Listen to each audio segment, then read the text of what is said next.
Today's episode of the Bleav in Steelers podcast is brought to you by betonline.ag. The Final Four is here. We're well into the NFL offseason. The draft is just next month. We're almost there, a little bit less than a month away. If you want to place a bet on any of the on-court or off-field NFL action, betonline.ag is the place to do it. Any sport, anytime, any set, just make sure y'all catch y'all bet at betonline.ag 24/7. This is why you're the best ad reader in the business. Head over to the website or use your mobile device to sign up today and receive your 50% welcome bonus on your first deposit. Just use our promo code Bleav, that's BLEAV, to get started. Bet online, where the game starts. All right, cue the music. It's time to start the show.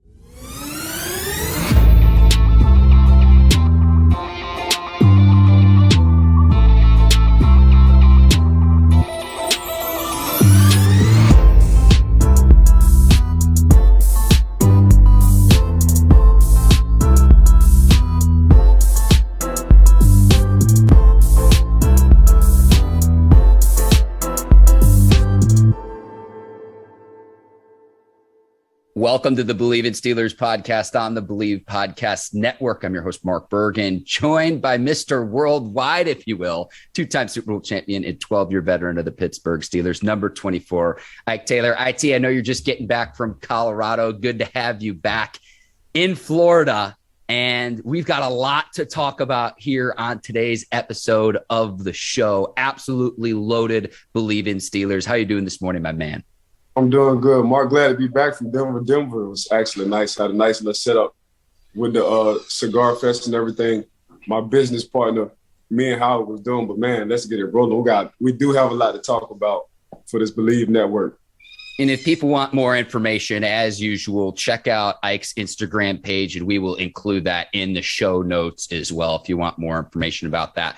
A lot to discuss, proposed changes to the NFL, overtime rules, also Lions are going to be on HBO's Hard Knocks. We'll get into that. Still a lot of great free agent players available, and Deshaun Watson introduced as the Browns quarterback. But we begin, Ike. On Sunday, I was just relaxing, watching March Madness, and I get a push alert on my phone, and it says that the Steelers could consider drafting a quarterback. You told me this a week or two ago here on the Bleav in Steelers show. I thought you were nuts.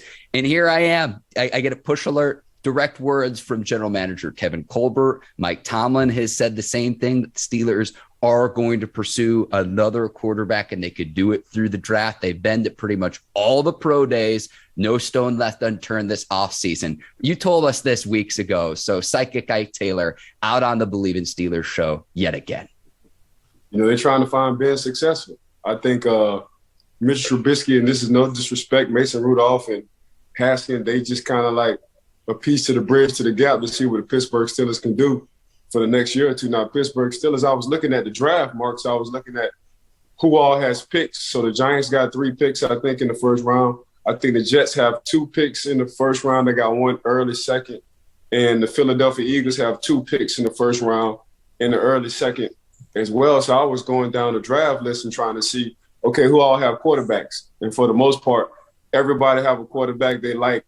The question mark is, will Philly try to get another quarterback? The other question is, will the Giants try to get another quarterback? We'll see if the head coaching and the staff love Daniel Jones like that. So I'm like, man, Pittsburgh really do have a good shot to get Pickett or Malik or the kid from Cincinnati. So like you say, man, they left no stone unturned when it came down to quarterback pro days. And I just think I understand how Pittsburgh Steelers works. They trying to, Kevin Colbert, the GM, he wants to go out with a quarterback that, in 10 years from now, I'm like, you know what, when I left the building, this is the quarterback I got for this organization.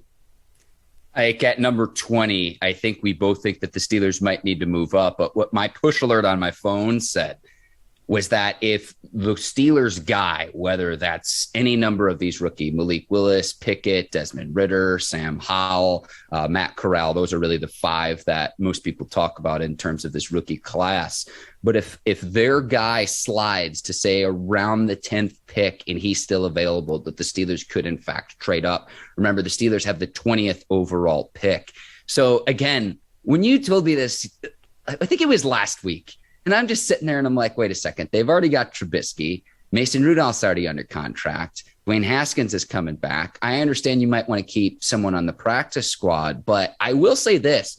If the Steelers do, in fact, draft a rookie in the first, second, or third round, I would imagine that they will either cut one of those three quarterbacks or try to trade one of those three quarterbacks. Now, I think Trubisky would be safe considering he's the new acquisition. I know the Steelers really like Mason Rudolph as well. Maybe you could see what he's worth on an open market. But in my opinion, I think Haskins would probably be the odd man out because Haskins in his own rights is a former first-round pick. I can't imagine you'd keep a quarterback like that on, say, your practice squad without another team claiming that player. It's not a Josh Dobbs situation where he can be on your practice squad and no one else is going to claim him. So that's just kind of how I foresee everything playing out, to where if the Steelers do draft a quarterback, again, in the first, second, or third rounds, there's got to be an odd man out.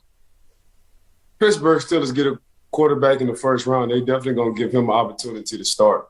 And they'll look at Mitchell Trubisky as a backup ASAP, depending on how the guy does in training camp. Now, in the second round, I think they'll sit.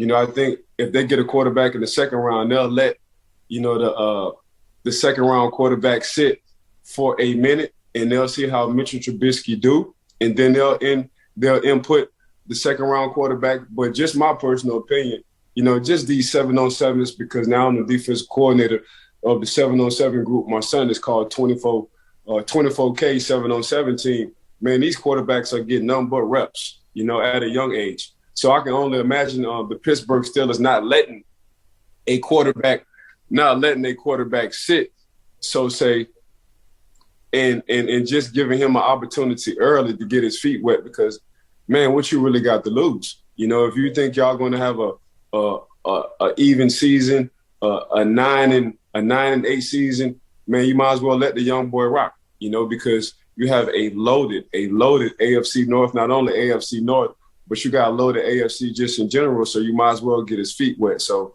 that's just how I'm looking at it. I think this might be the first time Coach Tomlin might take an L. And what I mean by taking the L is having a losing season this year for the Pittsburgh Steelers. And if he's going to have that losing season for the Pittsburgh Steelers, he might as well just put his young rookie in right now, and then he'll take off from years to come. I know I told you this a few weeks back, and I said that, look, it is no secret the Steelers do like Malik Willis, but are they devoting their time and attention on Malik Willis to go after the rookie quarterback that they really want? So what I'm curious is it's clear they do like Willis. How much do they like Pickett? How much do they like Desmond Ridder out of Cincinnati? How much do they like Matt Corral out of Ole Miss? How much do they like potentially Sam Howell, who has his pro day right now as we're recording this show here on Monday morning at the University of North Carolina? Mark, I don't think they playing chess when it comes down to this quarterback position with Malik Willis. I don't think you just sit down with his family for numerous hours, him and Kevin Colbert, really trying to get a feel for the guy. So I think this might be the first year this year with the Pittsburgh Steelers. We'll trade 2 draft picks to move up and get Malik, especially looking at these Giants, these Jets, and the Philadelphia guys having numerous first-round draft picks. And I wouldn't say 100%, but they pretty much got the guys they need. Daniel Jones first round, even though the Jets got a first rounder. Philly, of course, got a high round draft pick when it comes down to their quarterback. So I don't think they blowing smoke on this one, Mark. I think the Pittsburgh Steelers really do like Malik. I think they digged in deep as far as like checking his background, the kind of kid he is, the personality. I think they really do like his upside. So I don't think they trying to fool us on this one. I think they'll give up a few, picks to get Malik if he's at a position where they think they can get him. Yeah, I'm just looking at the draft order right now, Ike, and I'm excited to talk about your mock draft here in about a month on the show. We'll also have our position breakdowns starting next week here on Bleav in Steelers. Right. But I'm just looking at the draft order right now. Detroit at number 2, potentially someone to compete with Jared Goff, but that is much higher than any of these quarterbacks would be projected to go just relative to the other talent in this class. This is not a quarterback-rich draft in the 2022 draft compared to other drafts. And I'm looking at, I mean, you mentioned the Eagles. They have 2 picks ahead of the Steelers at both 15 and 16. Seattle potentially at number 9 as well, considering that they'll need to figure out what is the plan post Russell Wilson as well. Right. And so those are really the teams that stick out to me. You mentioned the Giants too. The Giants have the 5th overall pick as well. Do they want to bring in someone to compete with Daniel Jones, who, like you said, Ike, was a first-round pick? So you're allocating that much draft capital potentially to the quarterback position for the Giants too. Man, there's still so many moving factors, even though it looks like, at least for the time being, knock on wood, the quarterback carousel from a free agency standpoint has slowed down. So I'm excited to see what the Steelers do. But just reading these quotes from Mike Tomlin and Kevin Colbert, oh my gosh, they were just amazing. I mean, a quote from Colbert: "We just want to make sure we're covered." Again, that goes to my no stone left unturned thought process. I love Mike Tomlin's quote about why he goes to so many pro days. He says, quote, "I like to work. I'd rather be out beating the bushes than behind my desk," end quote. I just love that. Man, Coach T, he got to wear words. He got a gift for gab when it comes down to that. He has you want to talk about analyzing and putting, punchlines together. He is a punchline king. I don't think nobody in the world can slang punchlines like Coach Tomlin, especially when he's in front of that camera or he's on the podium. So on the other hand, what I do want to say, I think between 12 and 15 is right where the Pittsburgh Steelers hoping one of these quarterbacks drop. And we got to remember the date. And this date is March the 28th. So on March the 28th, between the 12th and the 15th pick, if it's the quarterback that they have on their board high and they can demand a trade, not only for this year, but next year, the Pittsburgh Steelers will move up just how they did with Troy Polamalu, and get him a franchise quarterback between them 3 rounds, 12 and 15. You heard it here first on the Bleav in Steelers show. We'll keep this thing rolling, Ike. Deshaun Watson introduced last Friday as the Browns quarterback. And I watched this news conference, and there were 2, because there was one with Watson, the head coach Kevin Stefanski, and the general manager Andrew Berry. Both of the owners, Jimmy and Dee Haslam, were not there. Now, the big question I had was, you have a player who's making the most guaranteed money in NFL history, and the owners aren't there. What's going on here, given the allegations against Deshaun Watson? Now, to their credit, they held a separate Zoom news conference after the fact because they were in Europe for some sort of previous engagement. But I don't understand why they weren't there. Why not just postpone Friday's introductory news conference? And I know this happens all the time in sports, but to me, it was perfectly clear why the Steelers could not go after Watson, given Big Ben underwent similar, I'd say similar allegations, but allegations of his own previously in his career. And just from a PR standpoint, given that Watson will likely face a suspension, we don't know how long potentially, we don't know how long these civil accusations, these civil suits could be out there. There are 22 women out there still. But just from a PR standpoint, not having the owners there, not a good look for the Cleveland Browns. See, Mark, I disagree with that.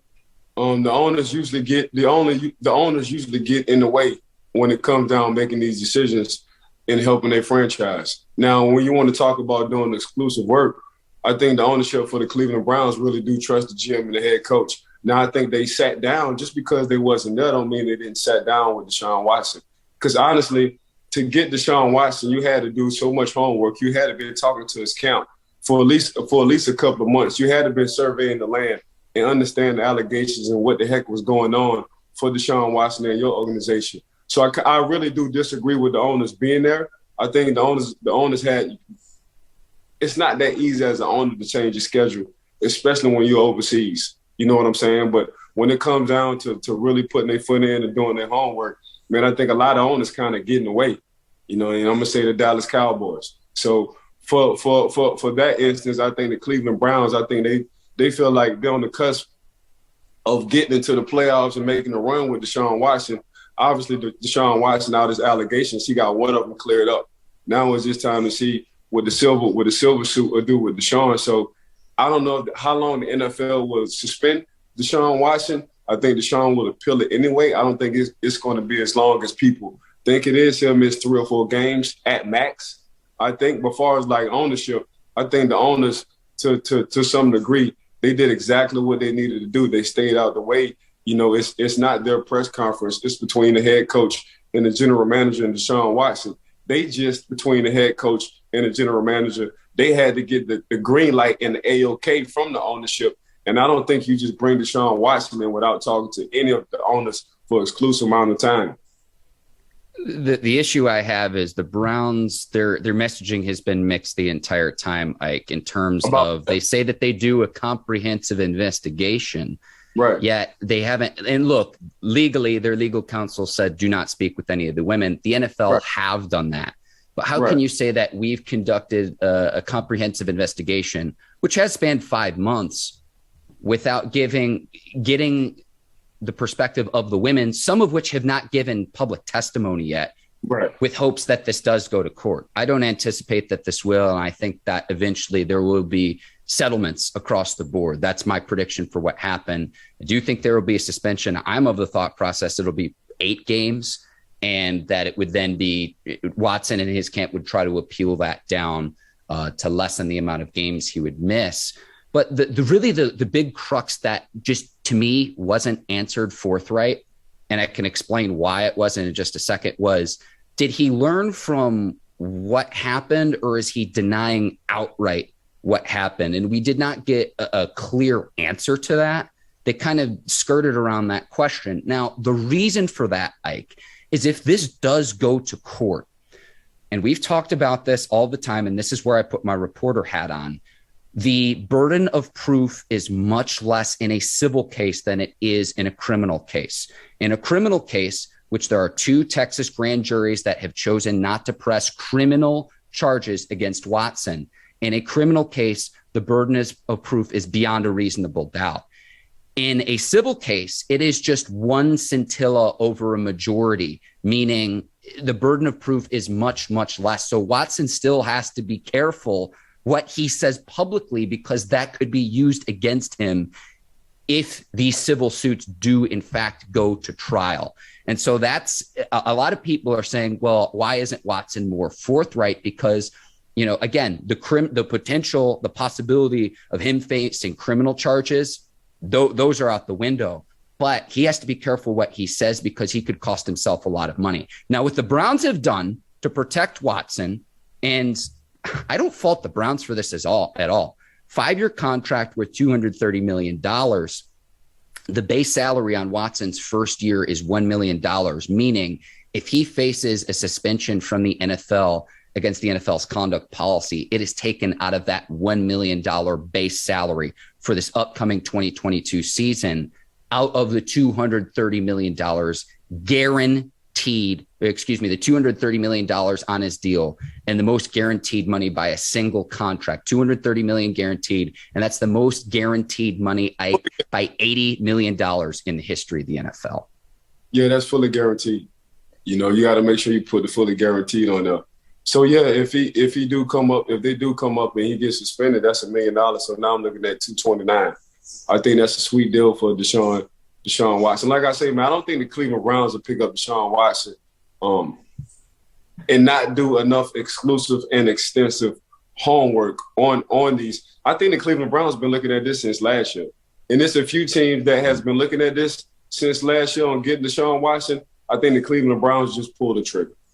That's all it was. So we shall see. Like you said, the criminal part is thrown out the window. The two suits, they looked at Deshaun Watson and was like, man, this isn't enough evidence. Now the civil suit, man, it's either hush money or, man, we got to settle out in court. Basically, that's just what it is. And it's he said, she said. So Deshaun Watson, since day one, he said he liked his chances. He said, man, I don't mind sitting out because I really do like my chances over these civil suits and what these allegations and what these women are saying about me. So to stand that firm and to be able to sit and to have enough evidence, I'm guessing he has enough evidence. The Cleveland Browns was like, man, you know what? Let's sit down with Deshaun Watson and his team. Let's look at the paperwork. We can't talk about the paperwork publicly, but let's look at some of this paperwork and let's take our chance. Let's look at the AFC North and let's take another chance. So and I've been part of these kind of suits in my years when it came down to teammates as well. It just wasn't publicized, and social media wasn't that big back in the day. But man, you got to understand, man, I think Deshaun Watson has a clear chance of winning these cases. I will say this, he will be in uniform in the 2022 season, and a player of his talent, football, off the field aside, football alone, we have been robbed of that as football fans. But I'll just put it this way, Ike. I am glad he is Cleveland's problem. And I am because a lot of people reached out to us on our YouTube page saying, what do you think about Watson potentially to the Steelers? And just given that the Steelers had to undergo a lot of, again, I say similar, but what happened with Ben Roethlisberger all of those years ago, again, from a PR standpoint, just good luck to them. And we'll see how all of this unfolds. Right. I agree. Top free agents available still. We talked about some of this on our bonus episode of the Bleav in Steelers show that appeared on the Bleav Hour as part of the partnership with Gow Media National Radio. And we were talking about some of the top free agents still available. I know that when we last spoke, we had some conversation about how we think that the Chiefs need to figure out a way to replace Tyreek Hill. And a name that got brought up was Jarvis Landry. And I thought that he could potentially be a fit for the Chiefs. Now, I think his price tag's probably going to be a little bit too high for our beloved Pittsburgh Steelers. I think Jarvis fired his agent. He got a new agent. Yes. I would love to see the Pittsburgh Steelers go after Jarvis Landry. You got Deontay Johnson, Chase Claypool, and Jarvis Landry. That would be a cold trio, Ike. God dang it, Mark. Shucks. That's a hell of a trio. I think that would work perfect for the Pittsburgh Steelers. Now it's just like you said, what is Jarvis asking for when it comes down to the money? For me, if I'm Jarvis, man, I don't mind a 3 or 4 year deal. Probably looking at 15 to 18 a year. I don't know if they're gonna front or backload it, or he just want his money up front to keep his base salary low. If I'm Jarvis. But golly, Mark, you hit it on the head, man. If I'm Jarvis and I'm the Pittsburgh Steelers, even though I'm trying to bridge the gap at this quarterback position, Jarvis Landry is definitely a Pittsburgh Steeler. His physicality, his toughness, his high IQ in the slot, his able doing crunch and clutch time to come up with plays. That says Pittsburgh Steelers all day. And by the way, if they really want to, they could just go out and make this a two-piece LSU thing, because you also have, Honey Badger sitting at that strong safety position. And if you looked at from 20, Kevin Colbert said, man, out of 25 positions, 24, he feel like we have true starters. The 25th position is that strong safety position. So how about you get Honey Badger and Jarvis Landry, two LSU guys? There you go. I love that, Ike. I will say this, wherever Terrell Edmunds winds up, I think Terrell Edmunds' best football is still ahead of him. I think he's been an underrated player in the Steelers secondary, not always making the flashiest plays in the world, but someone who's dependable. But you bring in the Honey Badger, pair him with Minka, and the practices with Jarvis Landry, you're talking about, it's not just what they bring on the field. And we're going to get into Hard Knocks here in just a second, Ike, but a lot of the intangibles and the leadership that they bring into a locker room that's not always evident when you watch on Sundays, but you listen to the players, you see some of the behind the scenes clips, you've seen some of the mic'd up moments that they have around their teammates. And with Landry, I think of a guy who's extremely dependable. He plays 16 games every single season, and he makes Pro Bowls consistently. And mentioning Hard Knocks, that speech he had and how he changed the Cleveland Browns culture, he brings that to him with any locker room where he goes to. So, and by the way, we're poaching from the Cleveland Browns, a division rival. Sign me up, sign me up. Hey, man, you got to give credit when credit is due. So the Cleveland Browns ain't the Cleveland Browns no more. The Cincinnati Bengals ain't the Cincinnati Bengals no more, Mark. these guys are making playoffs. They got franchise quarterbacks, and they changing the culture in the organization and the locker room. They surrounded themselves around what the Pittsburgh Steelers have been doing for the past dang near 60 years. Just some good, tough, hard-nosed, guys who love playing football, guys who love playing with each other.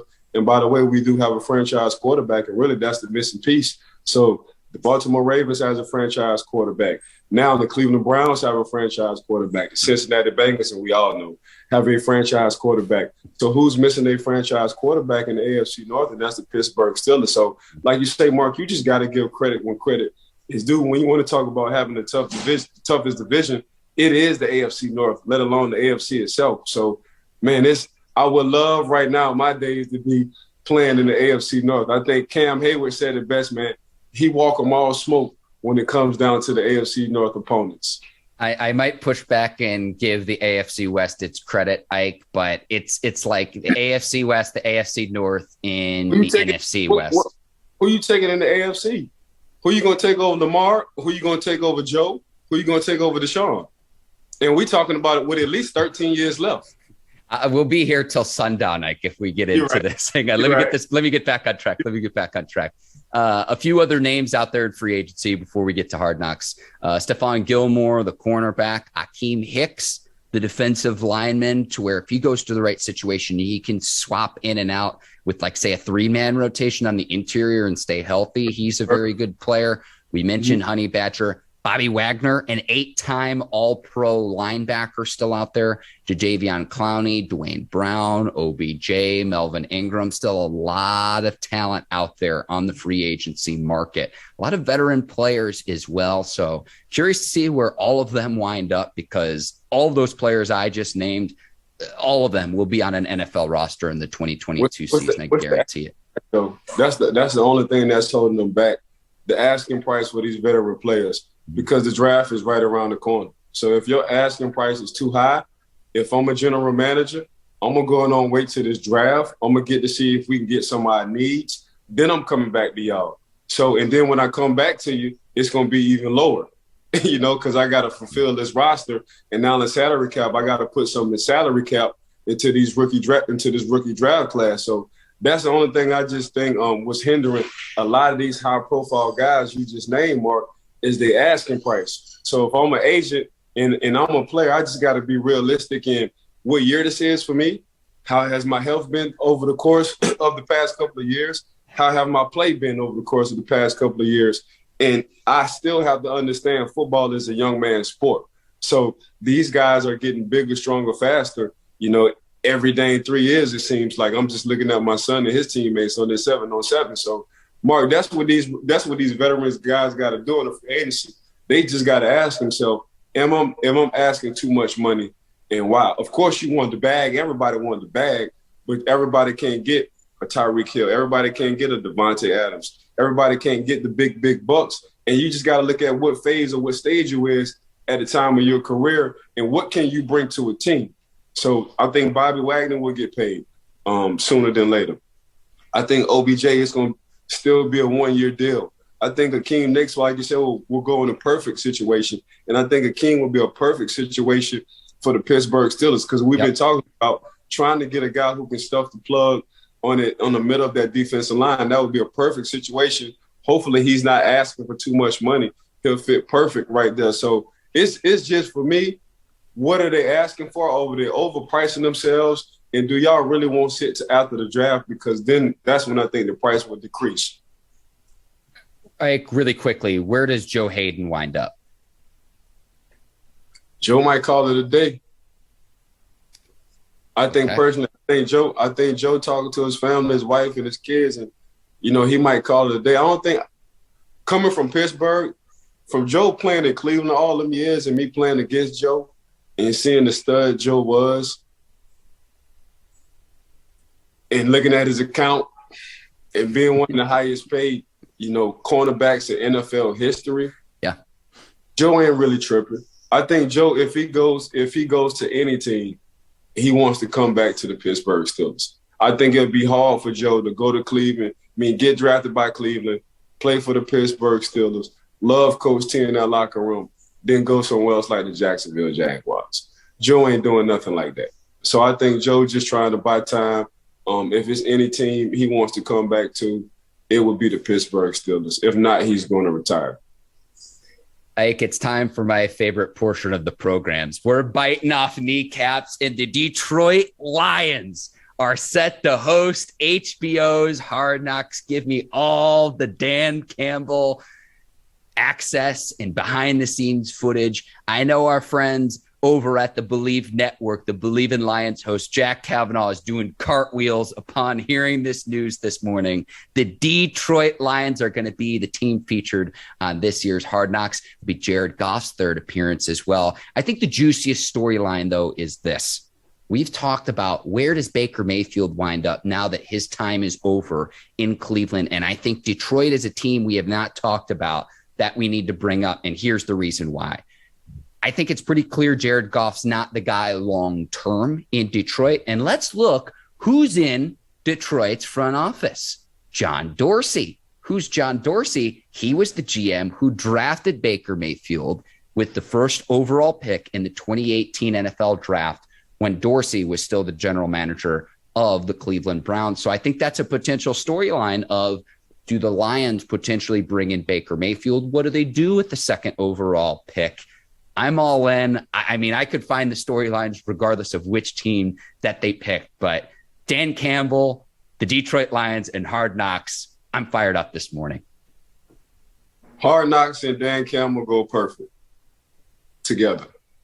You want to talk about just a old school football, Mike Dicker, Buckers, Mike Singletary kind of attitude. He just so happened to be the head coach. And that's the kind of attitude. And that's what the people are looking for, and that's exactly what they're going to get. And this will be no acting from Coach Campbell. This will be exactly in his blood. I'm sure he's going to have a boatload of dip in his mouth. He's going to be talking crazy. He's going to be showing his personality. And that's exactly what his team is. Now, when it comes down to Baker Mayfield being the quarterback for the Detroit Lions, that's a match made in heaven. Your head coach don't give a what. Your quarterback don't give a what. And your center and Sewell don't give a what as well.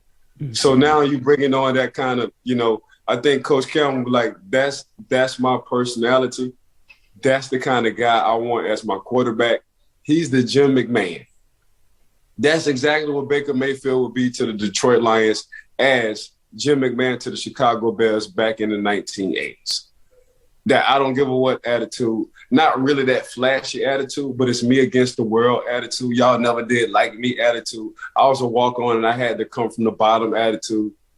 That's the kind of attitude Coach Campbell is looking for. He's looking for scrappy, on the edge, itchy guys who's always willing to fight, whether it's in the media or whether it's on the field. That's Coach Campbell's personality. I think Coach Campbell could be one of the coaches to tell and look Baker Mayfield in his eyes and be like, Baker, we're not doing this social media stuff no more.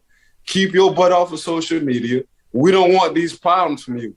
And I think Baker will look at Coach Campbell as dad, not uncle. I think for the most part, Baker has looked at some of his coaches he has had as uncle and not dad.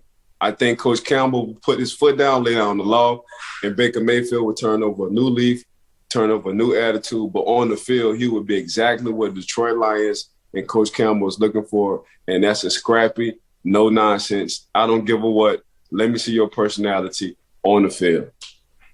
Give a shout out to Freddie Kitchens here on the Bleav in Steelers show today, Ike. Now, if Baker Mayfield does go to the Detroit Lions, I'm coming on here on the Bleav in Steelers show, and I'm going to get one of the old school Adidas headbands, and I'm going to wear it around my neck in honor. I love that analogy. Baker Mayfield potentially the Jim McMahon to the Detroit Lions. I love that analogy, and it makes a lot of sense, Ike. But if this happens, I gotta find the headband deep somewhere in my wardrobe and rock it here on the show. You rock it, I'm rocking it. Just shoot me a text. HBO's Hard Knocks debute's going to be 5 episodes, August the 9th. So circle that on your calendar. And I love the narration from Liev Schreiber, too. Very good actor as well. And so it just gets me in the mood and lets me know football season is here again, August 9th for HBO's Hard Knocks. Ike, our final topic today, proposed rule changes for NFL overtime. The NFL owners meetings underway in Palm Beach, Florida. First time they've had in-person meetings since 2019. There are 2 potential changes that the owners are considering to the overtime rules. One would make it mandatory that each team gets a possession in overtime before moving to sudden death. And then there's also a proposal that says that there's a mandatory possession for each team unless the team with the first possession scores a touchdown and converts a 2-point conversion. I'm of the thought process, the NFL, like, why fix this? And like, does defense and special teams and other facets of the game not even matter? Because here's what's going to happen. As soon as you change the rules, there's going to be some team that feels that they get screwed over under the new rules and say, let's change back to the old ones. So it's like, I don't understand this. Call me a curmudgeon, but sudden death, it's imperfect, but whatever system that you devise isn't going to be perfect. And the other facets of football matter beyond just offense. Just my 2 cents worth. For me, the perfect situation is putting both teams on the 30-yard line. And whoever went out the 3 or the 7. So if a team kick 3 and the other team get the 7 points, then that team wins. For me, that's a perfect situation because it's giving, both of the teams a fair shot. So you already want to take the special teams part of it in what you're doing. So you're taking the special teams part of it.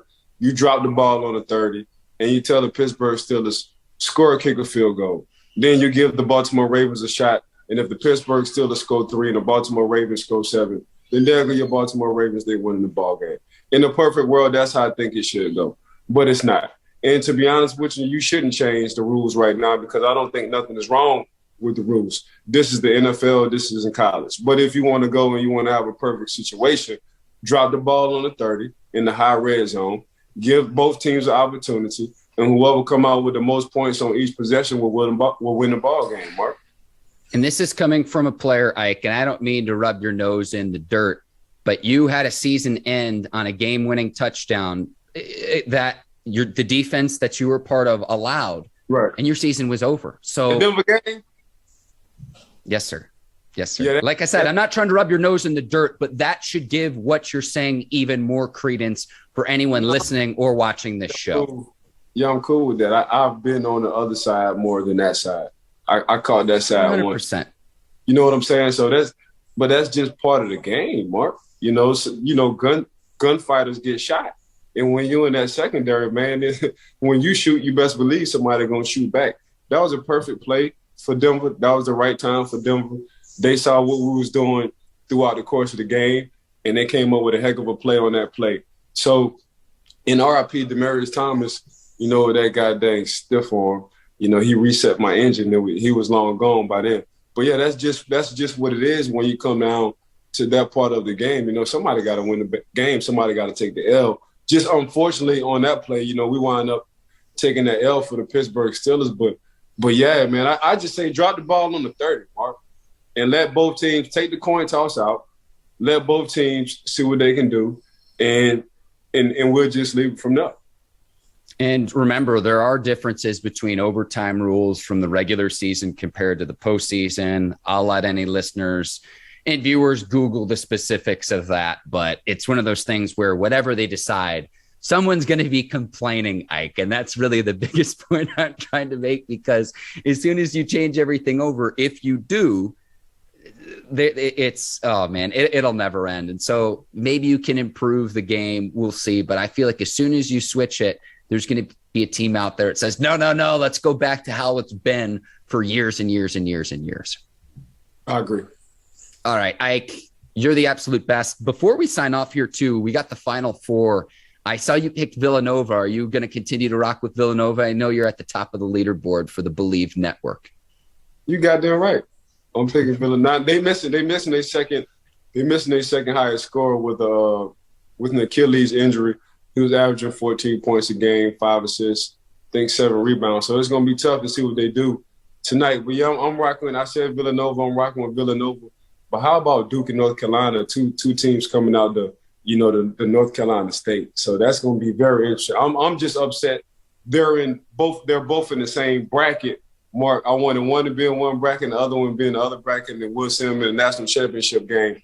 But now since you're, in North Carolina, I don't know if you're a Tar Heel or a Dookie, but yeah, man, y'all got some good basketball going. What people don't know is my favorite college team is the North Carolina Tar Heels. But my gut feeling said Villanova, so that's why I'm going with Villanova. I think I'm still at the top of the board. Bleav Network. Y'all can thank me later for just keep winning and winning and winning and winning and winning and winning. Yeah, I picked a heck of a time to move to North Carolina because it's going to be the first time Duke and North Carolina, the Battle of the Blue, that they've met in the NCAA tournament. First time ever. In the Final Four. In Coach K's final season.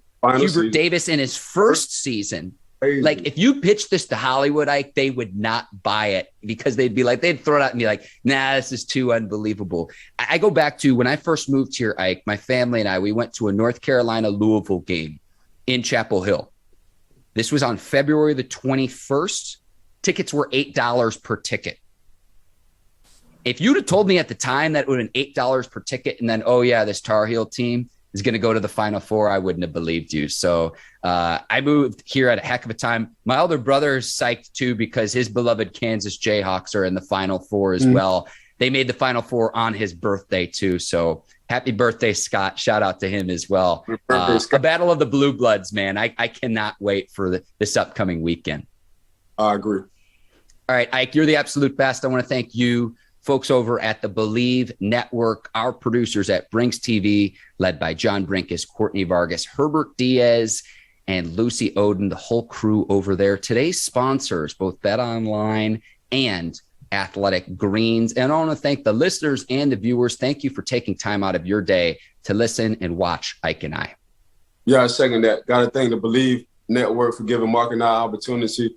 My hand is itching like the old people say, so I need to go get a scratch off, or better yet, I'm going to go to betonline.ag. I'm feeling like I need my vitamins, but I can get it in the powder form. Just takes one scoop, and that's the Athletic Greens. Got to thank Miss Courtney and her crew at Brinks TV, and golly, Mark, I got to thank you for just rocking with me since day one, so yeah. Ahead on the Bleav in Steelers show next week, we've got our positional breakdowns ahead of the 2022 NFL draft. Until then, for Ike Taylor, I'm Mark Bergin. Thank you for listening and watching Bleav in Steelers. We'll see you next time. Until then, take care and so long, everybody. Peace.